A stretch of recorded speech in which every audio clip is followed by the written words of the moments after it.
Assalamualaikum viewers, welcome to our YouTube channel Desert Rose Psyches.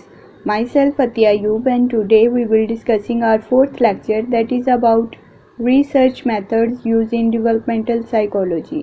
Video को start करने से पहले अगर आप चैनल पर न्यू हैं तो आप इसे सब्सक्राइब करें और बेल आइकन का बटन प्रेस करें ताकि हमारी हर वीक न्यू आने वाली वीडियोस आप तक पहुंचती रहें।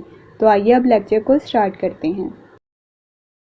क्वेश्चन को स्टार्ट करने से पहले हमने एक आउटलाइन रेडी की है जिसमें हम देखेंगे कि कौन सी वो मेन हेडिंग्स हैं जिनको क्वेश्चन के अंदर फर्दर डिस्कस किया जाएगा।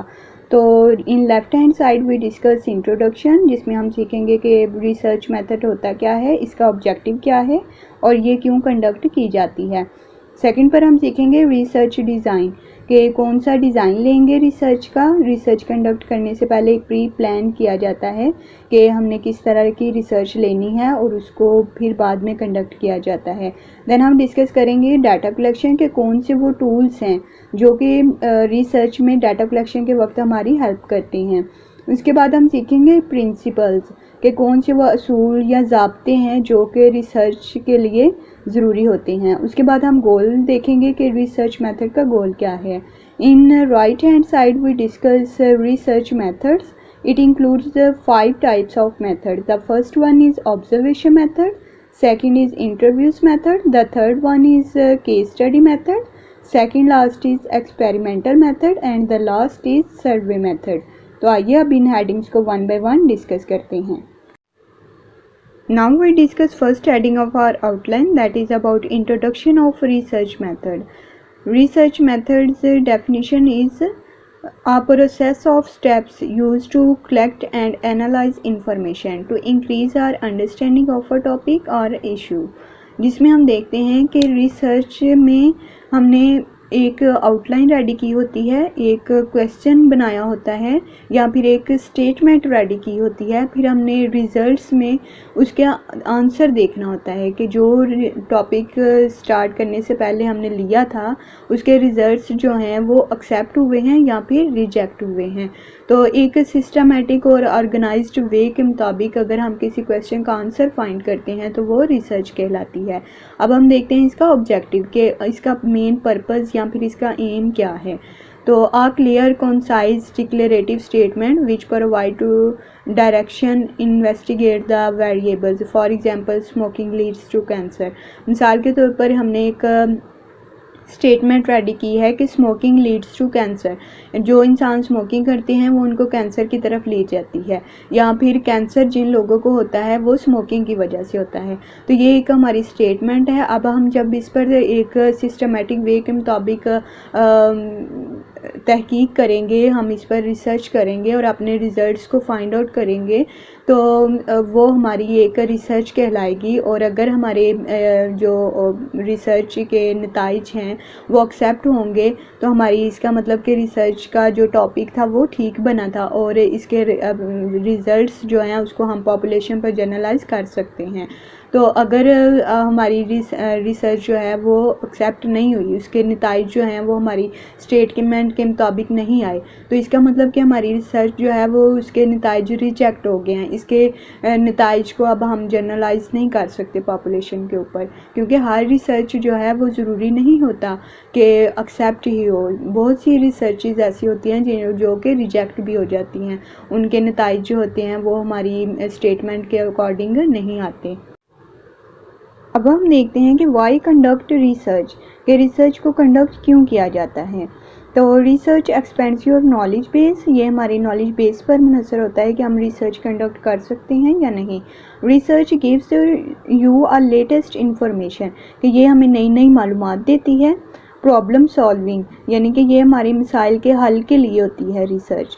और हाउ पीपल थिंक और बिहेव इन स्पेसिफिक सिचुएशन, ये इसलिए कंडक्ट की जाती है ताकि हम लोगों के ओपिनियन जानें, उनके एटीट्यूड्स जानें, उनकी राय जानें कि एक ख़ास सिचुएशन के मुतालिक लोग क्या सोचते हैं। मिसाल के तौर पर अब पाकिस्तान में जो फ्लड आया है तो बहुत सारे लोग हैं इसको ज़िम्मेदार ठहराते हैं हुक्मरान को, कि हमारे जो हुक्मरान हैं उनकी नाक़िस मनसूबाबंदी की वजह से हमारे मुल्क पाकिस्तान में सैलाब आया है।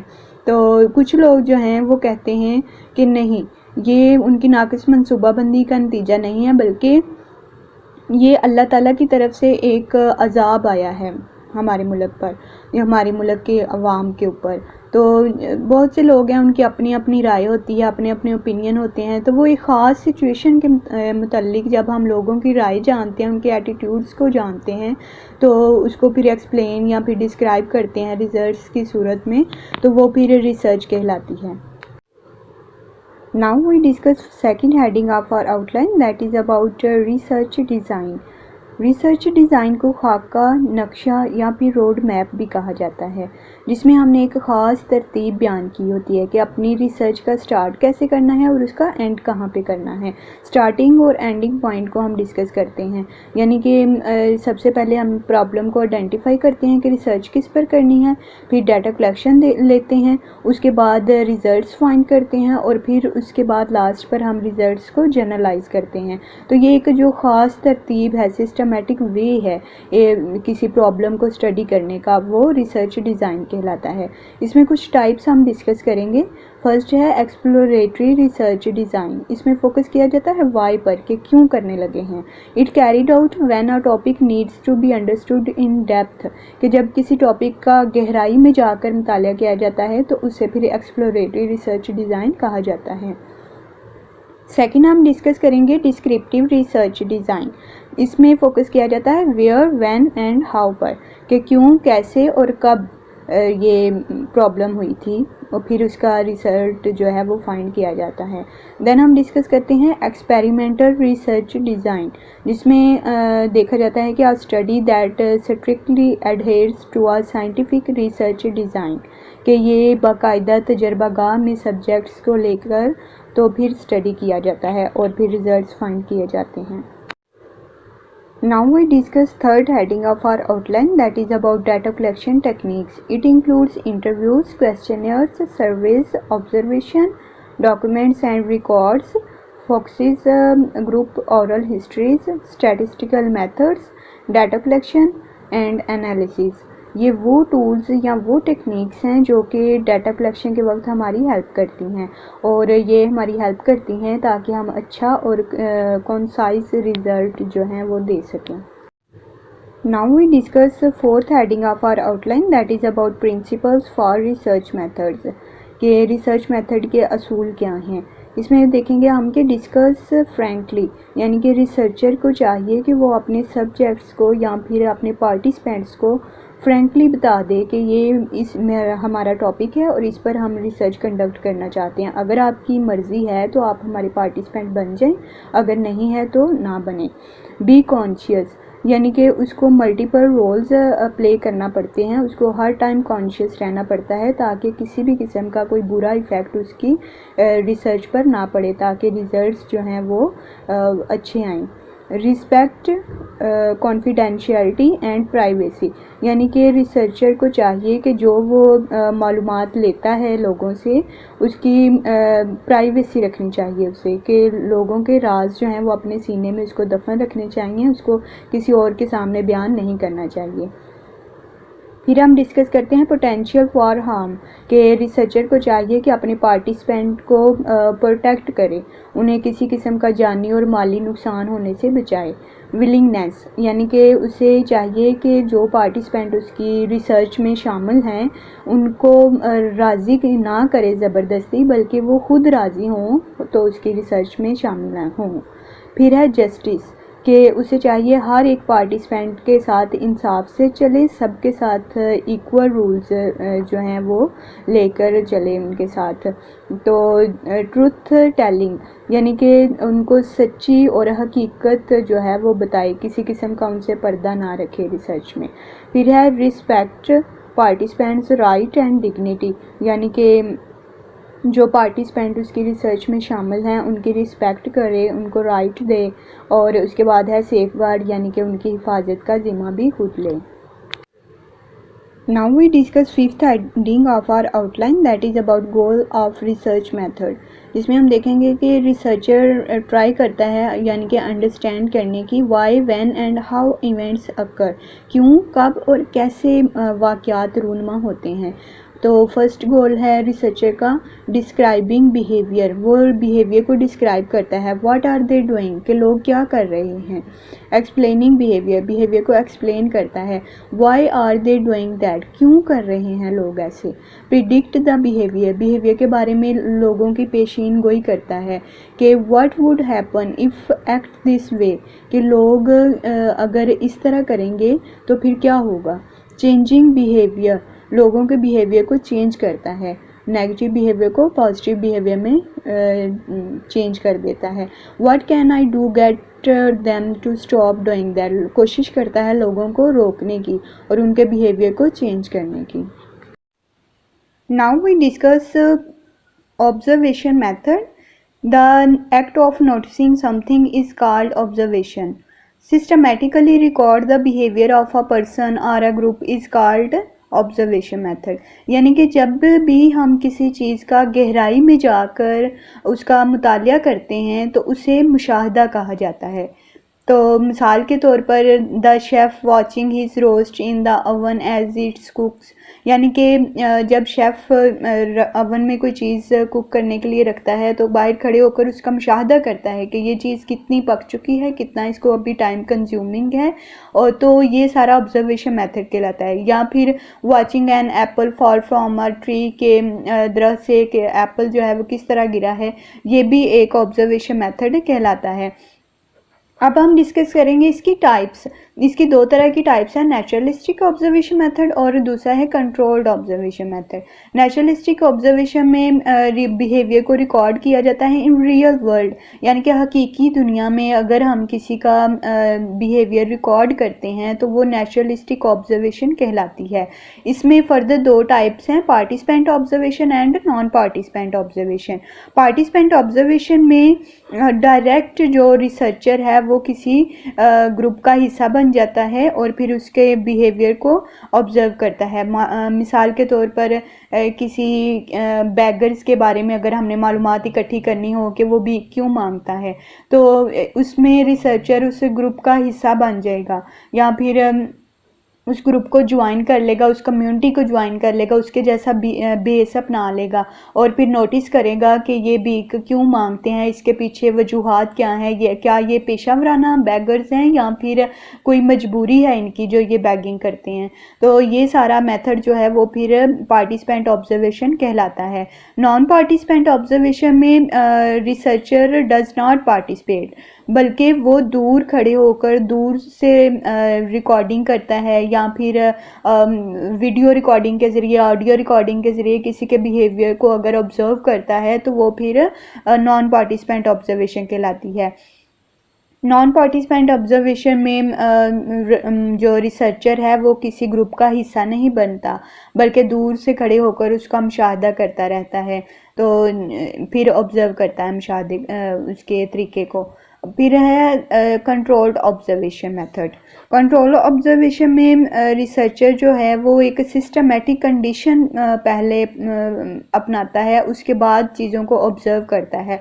मिसाल के तौर पर a researcher watch participant in content environment such as a laboratory, यानी कि लेबॉर्ट्री के अंदर उसने तजर्बा करना है, वो तजर्बे के अंदर जो टूल्स यूज़ होने हैं उनका मुशाहिदा करता है, क्या वो टूल्स पूरे हैं, क्या वो साइंसी आलात जिनका तजर्बे के अंदर इस्तेमाल किया जाना है क्या वो पूरे हैं। फिर पार्टिसिपेंट को देखता है कि पार्टिसिपेंट जो हैं वो रेडी हैं तजर्बागाह के लिए। फिर टाइम देखता है कि कौन सा टाइम सिलेक्ट करना है हमने रिसर्च के लिए। फिर लोकेशन देखता है कि कौन सी वो जगह होनी चाहिए जिसमें हम अपना तजर्बा जो है वो स्टार्ट कर सकें। फिर वेरिएबल्स को देखता है कि क्या डिपेंडेंट वेरिएबल कोई इफेक्ट तो नहीं कर रहा। तो ये जो सारी एक कंट्रोल्ड ऑब्जर्वेशन है जिसमें एक सिस्टमेटिक वे के अंदर रिसर्चर चीज़ों को ऑब्जर्व करता है, वो कंट्रोल्ड ऑब्जर्वेशन मेथड कहलाता है। Now we discuss advantages and disadvantages of observation method. The first one is provide high accuracy in results, कि अगर ऑब्जर्वेशन मेथड के ज़रिए रिसर्च की जाती है तो रिज़ल्ट जो हैं वो 100% एक्यूरेट होते हैं, क्योंकि रिसर्चर ने अपनी आंखों से खुद जायज़ा लिया होता है माहौल का, तो फिर रिसर्च कंडक्ट की जाती है, इसलिए रिज़ल्ट्स भी हाई एक्यूरेट होते हैं।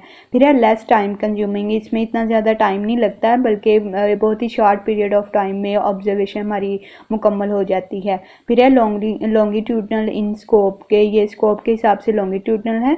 उसके बाद है प्रोवाइड डीपर डाटा, स्टॉप और बिगन एट एनी टाइम, के इसको रोका भी जा सकता है और स्टार्ट भी किसी भी टाइम किया जा सकता है। फिर है सिंपल मेथड, ये एक आसान तरीका है ऑब्जर्वेशन का। उसके बाद है डिसएडवांटेजेस, कॉस्टली मेथड, ये बहुत ज़्यादा महंगा मेथड है। रिक्वायर्ड लॉट ऑफ थिंग्स, इसमें बहुत ज़्यादा चीज़ों की ज़रूरत होती है। उसके बाद है प्राइवेसी एंड कॉन्फिडेंशियलिटी इशू, के यानी कि रिसर्चर जब छुप कर किसी का बिहेवियर ऑब्जर्व करता है तो बहुत सारी ऐसी चीज़ें होती हैं जो उसकी प्राइवेसी को, नेक्स्ट पर्सन की प्राइवेसी को डिस्टर्ब करती हैं।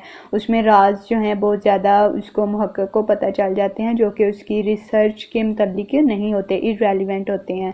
फिर है रिस्क टेकिंग, कि ये बहुत ज़्यादा रिस्क टेकिंग भी होता है समटाइम, क्योंकि कुछ रिसर्चेज ऐसी होती हैं जिसमें रिसर्चर को रिस्क का सामना करना पड़ता है। मिसाल के तौर पर अगर किसी एजेंसी के बारे में खुफिया मालूमात हासिल करनी हो तो रिसर्चर जब उस एजेंसी का पार्टिसिपेंट बन जाता है, उसका मेंबर बन जाता है, उस कंपनी को ज्वाइन कर लेता है, तो उस एजेंसी में फिर उसको हर टाइम रिस्क का सामना करना पड़ता है कि कहीं अब वो पकड़ा ना जाए। फिर है ट्रेनिंग नीड्स, सम टाइम ऐसी रिसर्चेज होती हैं कि रिसर्चर को बहुत ज़्यादा नीड होती है कि वो ट्रेनिंग ले, उसके बगैर रिसर्च कंडक्ट नहीं की जा सकती। तो ये था हमारा ऑब्जर्वेशन मेथड। अब हम नेक्स्ट मेथड को डिस्कस करते हैं। Now we discuss second research method, that is called interviews. Definition इसकी देखते हैं हम। A meeting of people face to face specially for consultation by use questionnaire, यानी कि क्वेश्चनियर का तबादला होता है दो लोगों के दरमियान। इंटरव्यू जो देने वाला है वो क्वेश्चन के आंसर्स देता है और इंटरव्यू लेने वाला कुछ क्वेश्चंस पूछता है, तो फिर इस तबादले को इंटरव्यू का नाम दिया गया है। ये दो लोगों के दरमियान एक मीटिंग होती है। इसकी अब हम टाइप देखते हैं। The first one is structured interview, जिसमें एक प्री प्लान क्वेश्चनियर रेडी किया होता है हमने एक रिसर्च का, तो उस रिसर्च के मुताबिक क्वेश्चन जो हैं वो बाद में पूछे जाते हैं।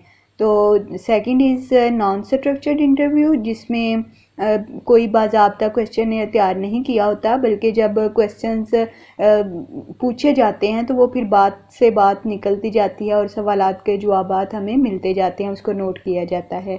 फिर है डायरेक्ट इंटरव्यू। डायरेक्ट इंटरव्यू में फ़ेस टू फेस क्वेश्चंस को पूछा जाता है, वो आमने सामने बैठकर क्वेश्चंस का तबादला होता है। और फिर है नॉन डायरेक्टिव इंटरव्यू, इसमें बेसिकली ये देखा जाता है कि कौन से वो मेथड हैं जिससे हम अपने क्वेश्चनियर को फिल करवा सकते हैं, क्योंकि बाज़ औक़ात ऐसा होता है कि रिसर्चर के पास टाइम नहीं होता कि वो डायरेक्ट जाकर लोगों से अपना क्वेश्चनियर फिल करवाए, तो वो फिर क्या करता है कि अपने क्वेश्चनियर को सेंड कर देता है, मेल भेज देता है, जिससे उसे ज़रूरी होता है कि क्वेश्चंस के आंसर लेने हैं। फिर उनसे कहता है कि आप इस क्वेश्चनियर को फिल करके मुझे बैक सेंड कर दें।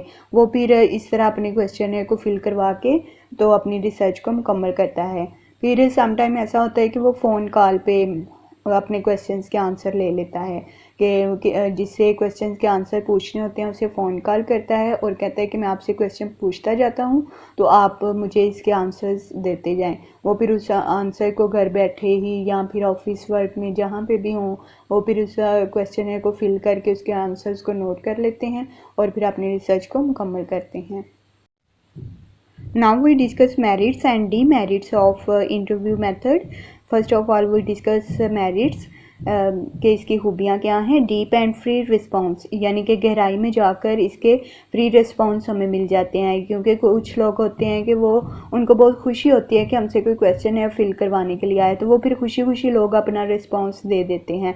फिर ये है कि फ्लेक्सिबल एंड एडॉप्टेबल मेथड, कि ये लोग इसको अपनी रिसर्च के अंदर आसानी से अडॉप्ट कर सकते हैं, ये इतना कॉस्टली मेथड नहीं है। फिर है क्लैरिफाई मिसअंडरस्टैंडिंग्स अबाउट क्वेश्चनियर, कि क्वेश्चनियर के मुतालिक किसी किस्म की कोई भी मुश्किल अगर पेश आती है इंटरव्यू देने वाले को, तो वो पूछ सकता है कि मुझे इस क्वेश्चन की समझ नहीं आई तो आप मुझे क्लियर कर दें। वो फिर इंटरव्यूअर जो है वो उस क्वेश्चन को क्लियर कर देता है। फेस वैलिडिटी इसमें बहुत अहमियत रखती है कि हम देख लेते हैं कि लोगों के एक्सप्रेशंस को कि ये क्वेश्चन के आंसर ठीक दे रहा है या फिर झूठ बोल रहा है। फिर नेक्स्ट हम डिस्कस करते हैं इसकी डीमेरिट्स, जिसमें हम इसकी खामियां देखेंगे। तो ये टाइम कंज्यूमिंग मेथड है, क्योंकि क्वेश्चनर को फिल करवाने के लिए हमें जगह जगह लोगों के पास मुख्तलिफ जगहों पर जाना पड़ता है, जिसमें टाइम लगता है। फिर है रिक्वायर्ड स्किल्स, कि इसके लिए स्किल्स का होना ज़रूरी है। To make questionnaire difficult task, के क्वेश्चनर को बनाना एक अपनी रिसर्च के मुताबिक क्वेश्चनर रेडी करना बहुत ही डिफ़िकल्ट टास्क होता है। फेड अप समटाइम्स इंटरव्यूअर, बहुत दफ़ा ऐसा होता है कि इंटरव्यू लेने वाला और या फिर इंटरव्यू देने वाला वो तंग आ जाते हैं क्वेश्चन से, तो वो फिर अपने क्वेश्चन के रिस्पॉन्स जो हैं वो एक्यूरेट नहीं देते, जिससे रिसर्च पर बुरा असर पड़ता है। Now we discuss third method, that is called case study method. It is used in research. Now we discuss its definition. A research method that focuses on the life history, कि ये वो method है जो कि person की life की history पर focus करता है, यानी माजी में इसके साथ क्या हुआ था इस पर फोकस करता है। एटीट्यूड्स, बिहेवियर्स एंड इमोशंस, ये इस पर फोकस करता है कि इमोशंस इसके क्या थे और एटीट्यूड क्या थे, लोगों का इसके साथ रवैया कैसा था और इसका लोगों के साथ रवैया कैसा था। It is about a single individual, group of people और एनी ऑर्गेनाइजेशन, यानी कि ये केस स्टडी मेथड जो है वो सिंगल इंडिविजुअल का भी हो सकता है, ग्रुप का भी हो सकता है या फिर किसी ऑर्गेनाइजेशन का भी होता है। ये सबसे पहले क्लिनिकल मेडिसिन में इस्तेमाल हुआ था मेथड, जिसमें मेंटली डिप्रेस्ड लोगों की डेप्थ में जाके स्टडी की जाती है। इसका फोकस पास्ट पर होता है कि माजी में गुजरे हुए वक्त में पर्सन के साथ क्या हुआ था, कौन से वो हालात वाक़यात हैं, कौन से वो तजर्बात हैं जिनसे गुजर कर पर्सन इस हालत में पहुंचा है। तो इसकी कुछ टाइप्स हैं, ऑब्जर्वेशन एंड इंटरव्यू। ऑब्जर्वेशन और इंटरव्यू तो हमने इन डिटेल्स पीछे डिस्कस किया है। वही है कि ऑब्जर्वेशन में मुशाहदा किया जाता है कि कौन से वो हालात थे जिनसे गुजर कर पर्सन इस हालत में पहुंचा है। तो ये डायरेक्ट भी हो सकती है, इनडायरेक्ट भी हो सकती है, ये पार्टिसिपेंट भी हो सकती है और नॉन पार्टिसिपेंट भी हो सकती है। उसके बाद इंटरव्यू में क्वेश्चनर जो बनाया जाता है वो डायरेक्ट भी पूछ सकते हैं और इनडायरेक्टली भी पूछ सकते हैं। Now we discuss advantages and disadvantages of case study method. तो इसमें यह है कि डिटेल्ड नॉलेज हमें मिल जाता है, क्योंकि केस स्टडी जब किसी क्लाइंट का करते हैं तो वो डिटेल्स में जाकर उसके पास्ट में जाकर मालूमात को इकट्ठा करते हैं, वो फिर नॉलेज हमारे पास डिटेल्स में इकट्ठा हो जाता है। फिर है डायग्नोज एंड ट्रीटमेंट, फिर जब नॉलेज हमारे पास इकट्ठा हो जाता है हम कोई रिज़ल्ट देते हैं तो उसको डायग्नोज करते हैं क्लाइंट को कि इसको ये प्रॉब्लम है। फिर है ट्रीटमेंट, उसका फिर बाकायदा ट्रीटमेंट किया जाता है। फिर है प्रोवाइड काउंसलिंग, के समटाइम ऐसा होता है कि हमें काउंसलिंग की ज़रूरत पड़ती है केस स्टडी में। फिर है फेस वैलिडिटी, यानी कि हम क्लाइंट का फेस देखकर अंदाज़ा लगा देते हैं कि ये कितना सच बोल रहा है और कितना झूठ बोल रहा है। फिर है एक्यूरेट इंफॉर्मेशन, क्योंकि हम इन डेप्थ जाकर केस स्टडी करते हैं इसलिए मालूमात भी हमारी एक्यूरेट होती हैं। फिर एक्यूरेट रिज़ल्ट्स, जब मालूमात हमारे पास एक्यूरेट होती हैं तो रिज़ल्ट्स भी हमारे 100% एक्यूरेट होते हैं। अब हम डिस्कस करते हैं डिसएडवांटेजेस।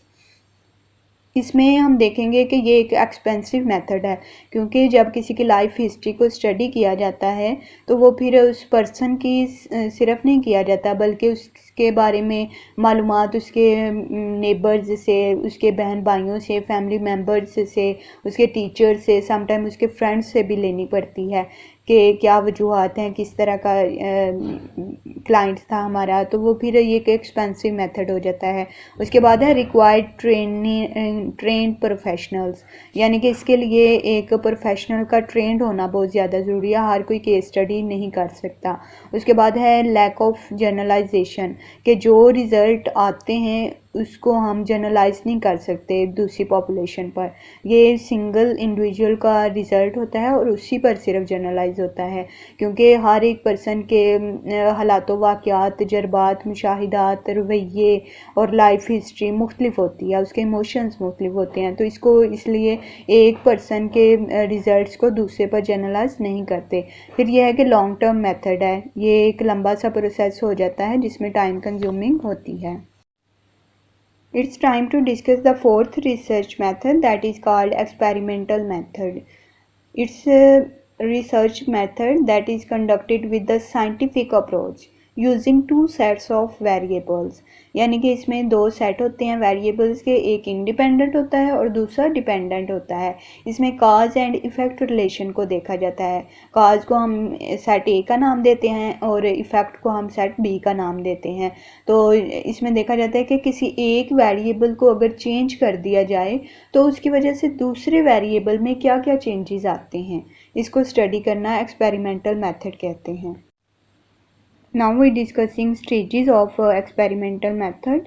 तो फर्स्ट हमारे पास आएगी ऑब्जेक्टिव, कि जिस पर हमने रिसर्च करनी है वो हमारा मेन मकसद क्या है, उसका क्वेश्चन फाइंड करते हैं जिसमें हम कि या फिर प्रॉब्लम को आइडेंटिफाई करते हैं या फाइंड करते हैं कि कौन सी वो प्रॉब्लम है जिस पर हम रिसर्च करें। जब मसला हमें मिल जाता है कि इस मसले पर हमने अपनी रिसर्च कंडक्ट करनी है तो दूसरा मैथड हमारे पास आता है उसके बाद स्टेजेस में, कि वेरिएबल को डिफ़ाइन करना, जिसमें वेरिएबल एक मुतगय्यरात होते हैं जिसको मैनिपुलेट किया जाता है, चेंज किया जाता है या फिर मेजर किया जाता है एक्सपेरिमेंट में। तो ये तीन तरह के होते हैं, इंडिपेंडेंट वेरिएबल, डिपेंडेंट वेरिएबल और एक्सट्रेनियस वेरिएबल।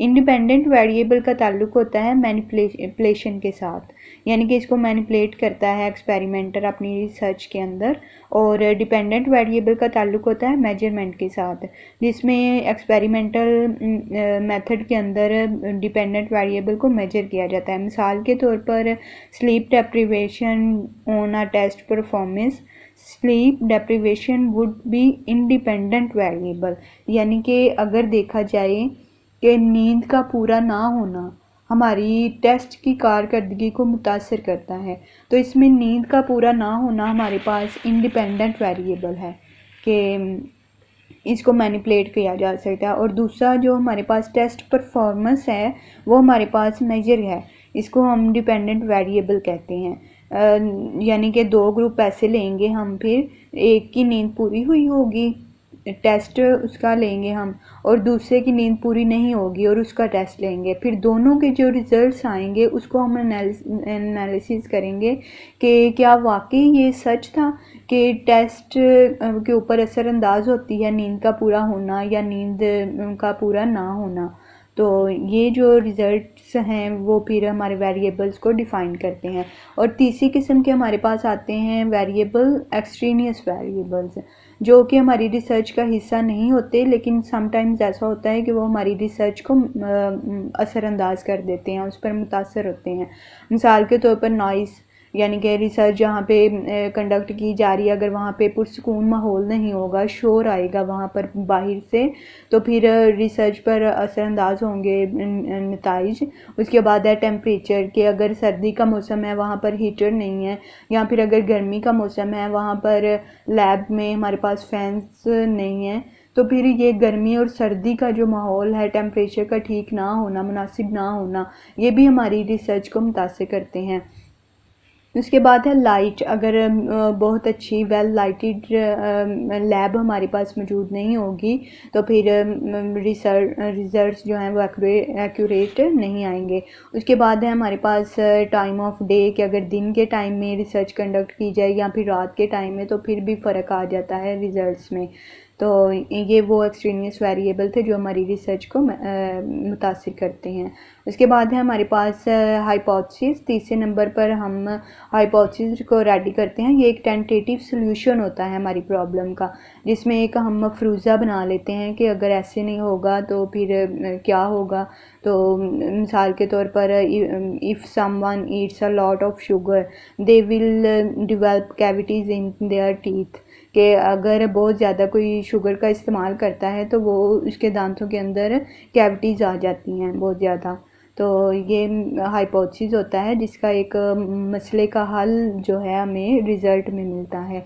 फिर है हमारे पास एक्सपेरिमेंटल डिज़ाइन के हाइपोथेसिस बनाने के बाद हम अपना डिज़ाइन तैयार करते हैं कि हमने किस तरह रिसर्च तैयार करनी है। इसको हम रोड मैप भी कहते हैं, जिसमें देखते हैं कि हमने कितने पार्टिसिपेंट लेने हैं, हमारा टाइम क्या होगा, कहाँ पर हमने रिसर्च करनी है, अपनी आलात यानी कि टूल्स कौन कौन से इस्तेमाल करने हैं, रिज़ल्ट्स क्या आएंगे और रिज़ल्ट्स को फिर जनरलाइज कैसे करना है, कौन सी पॉपुलेशन पर करना है। ये सारा जो रिज़ल्ट डिज़ाइन है एक्सपेरिमेंटल डिज़ाइन, इसको हम रोड मैप यानी कि एक खाके की सूरत में बयान करते हैं। फिर है उसके बाद एग्जीक्यूटिव डिज़ाइन, जिसमें हमने जो प्रोसीजर एक पीछे बनाया होता है, लिखा होता है, उसको एक डिज़ाइन ग्राफ या फिर खाके की सूरत में बनाकर पेश करते हैं। नेक्स्ट हम डिस्कस करेंगे असाइन सब्जेक्ट्स। इसमें दो तरह के सब्जेक्ट लिए जाते हैं, एक एक्सपेरिमेंटल ग्रुप होता है और दूसरा कंट्रोल्ड ग्रुप होता है। और उसके बाद है मेजर डिपेंडेंट वेरिएबल। इसमें देखा जाता है कि हमारा जो डिपेंडेंट वेरिएबल था उसने हमें रिस्पॉन्स क्या किया है। तो उसके बाद हम देखते हैं कि एनालाइज, जिसमें रिजल्ट्स को इंटरप्रेट किया जाता है। Seeing whether what you found confirm और डज नॉट कंफर्म। देखा जाता है कि हमारा जो रिसर्च मेथड था वो उसमें रिजल्ट्स को कंफर्म किया है, क्या हमारे रिजल्ट्स एक्यूरेट आए हैं, 100% एक्यूरेट आए हैं या नहीं। उसको हमें ग्राफ में स्टैटिस्टिकल मेथड के ज़रिए शो करते हैं। फिर लास्ट पे हम डिस्कस करते हैं कंक्लूजन। ये लास्ट स्टेज होती है जिसमें हमारी क्वेश्चन का आंसर हमने बताना होता है कि वेदर आर हाइपोथेसिस एक्सेप्टेड और रिजेक्टेड, कि जो हमने स्टडी की है उसके अंदर हमारा हाइपोथेसिस एक्सेप्ट हुआ है या फिर रिजेक्ट हुआ है। अगर एक्सेप्ट हो जाए तो उसके रिजल्ट्स को जनरलाइज कर दिया जाता है, तो अगर एक्सेप्ट ना हो तो फिर दोबारा से रिसर्च जो है वो कंडक्ट की जाती है। अब हम डिस्कस करेंगे खूबियाँ और ख़ामियाँ जो कि एक्सपेरिमेंटल मेथड में पाई जाती हैं। तो पहले हम इसकी एडवांटेजेस को डिस्कस करेंगे। Give research high level control, कि ये बहुत ज़्यादा कंट्रोल होती है, क्योंकि रिसर्चर जो एक्सपेरिमेंटर होता है वो कंट्रोल्ड ग्रुप को बहुत ज़्यादा कंट्रोल करता है। उसके बाद है it can lead excellent results, कि ये रिज़ल्ट्स जो हैं वो 100% एक्यूरेट होते हैं। It can be used in different fields, यानी कि बहुत ज़्यादा फील्ड्स हैं जिनमें ये मेथड इस्तेमाल होता है, सिर्फ साइकोलॉजी में इस्तेमाल नहीं किया जाता ये मेथड। उसके बाद है ईजियर टू रेप्लिकेट, यानी कि इसको कॉपी करना बहुत ज़्यादा आसान होता है। रिजल्ट्स कैन बी जनरलाइज्ड, अगर हमारे रिजल्ट एक्यूरेट आ जाते हैं 100% तो फिर उसको हम पॉपुलेशन पर जनरलाइज भी कर सकते हैं। अब हम इसकी डीमेरिट्स को डिस्कस करेंगे। रिजल्ट्स आर हाईली सब्जेक्टिव, कि ये पर्सनल होते हैं। Experiment research can create situation that are not realistic, यानी कि ये इसको हम आर्टिफिशियल रिसर्च मेथड भी कहते हैं, क्योंकि इसमें कंट्रोल ग्रुप जो होता है या पार्टिसिपेंट जो होते हैं वो अपना रियल बिहेवियर या नेचुरलिस्टिक बिहेवियर जो होता है उसको छुपा जाते हैं, और एक कंट्रोल बिहेवियर यानी कि जिसको कहते हैं ना कि कंट्रोल किया होता है, वो रिमोट कंट्रोल वाला बिहेवियर वो शो करते हैं लैब के अंदर। फिर है टाइम कंज्यूमिंग प्रोसेस, कि ये बहुत ज़्यादा टाइम लेता है रिसर्च में।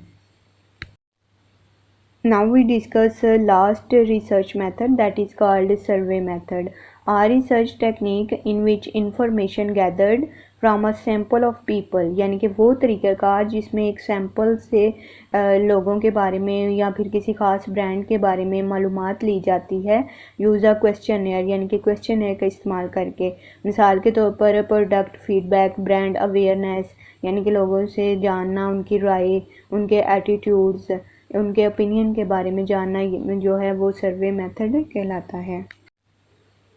अब हम इसकी टाइप्स और स्टेप्स को डिस्कस करेंगे। टाइप्स में इसकी हम देखेंगे कि ऑनलाइन सर्वे जो है वो किया जाता है। ये आजकल बहुत ज़्यादा पॉपुलर है, क्योंकि वैसे डायरेक्ट जाकर क्वेश्चन फिल करवाने में बहुत ज़्यादा टाइम लगता है। ऑनलाइन में हम मेल सेंड कर देते हैं या मैसेजेस के थ्रू क्वेश्चन सेंड कर देते हैं, तो फिल होकर हमें बैक में रिस्पॉन्स मिल जाता है। फिर है पेपर सर्वे। ये भी पेपर सर्वे में क्वेश्चन को रेडी किया जाता है और उसे फिर फिल करवाया जाता है। टेलीफोनिक सर्वे के अगर हम डायरेक्ट नहीं जा सकते फिल करवाने के लिए क्वेश्चनियर, तो हम फ़ोन के ज़रिए उसके आंसर ले लेते हैं। फिर है 1-to-1 इंटरव्यू, जिसमें फ़ेस टू फेस बात की जाती है और क्वेश्चनियर को फिल करवाया जाता है या फिर लोगों की राय ले ली जाती है। उसके बाद है मेल सर्वे के, मेल के ज़रिए अपने क्वेश्चनियर को फिल करवा कर वापस से ले लिया जाता है। अब हम डिस्कस करेंगे इसके स्टेप्स, जिसमें पहले नंबर पर हमारे पास आएगा सिलेक्शन ऑफ प्रॉब्लम, कि कौन सा वो मसला है जिसके ऊपर सर्वे हमने करना है। फिर जब हमें प्रॉब्लम मिल जाए तो उसके बाद हम देखते हैं क्वेश्चनियर अबाउट प्रॉब्लम, कि जो हमने प्रॉब्लम ली है उसके मतलब हमें एक सवालनामा तैयार करना होता है। ये डिपेंड करता है रिसर्चर पर कि वो कितने क्वेश्चन तैयार करता है। फिर है हमारे पास सैम्पलिंग द पॉपुलेशन। सैम्पलिंग कहते हैं एक नमूने को, यानी कि हम अगर किसी यूनिवर्सिटी में जाते हैं, उसमें पूरी यूनिवर्सिटी से हम तो नहीं ना ले सकते राय उनकी, तो फिर हम एक सैंपल ले लेते हैं 100 लोगों का, कि यानी कि पूरी यूनिवर्सिटी में से 100 तलबा हमें अपनी राय दे दें, तो फिर उसको हम जनरलाइज कर देते हैं रिजल्ट्स को, कि अगर 100 लोगों ने राय ये दी है तो फिर बाकी लोगों की भी राय ऐसी होगी।